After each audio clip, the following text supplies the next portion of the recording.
கர்த்தர் மகிமையுண்டாதாக. இன்றைய வேதவசனம் ஆதியாகமம் 21 அதிகாரம் 19 தேவன் அவளுடைய கண்களை திறந்தார். அப்பொழுது அவள் ஒரு தண்ணீர் துறவை கண்டு போய் துருத்திலே தண்ணீர் நிரப்பி பிள்ளைக்கு குடிக்க கொடுத்தாள்.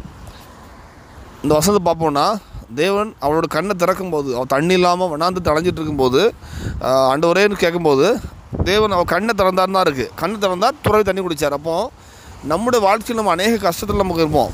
நிறையா வனந்தரமான வாழ்க்கையாக இருக்கும். ஆண்டவரே எனக்கு வழி இல்லையே அப்படின்னு கேட்டுகிட்டு இருப்போம். அப்போ வழி நம்மக்கிட்ட தான் இருக்கும். நம்ம ஆண்டவரேன்னு கேட்கும்போது அந்த எந்த வழியாக நீ போனப்பா அந்த பிரச்சனை தப்பிக்க வழியை கற்றுக் கொடுப்பாரு ஆக்சுவலாக.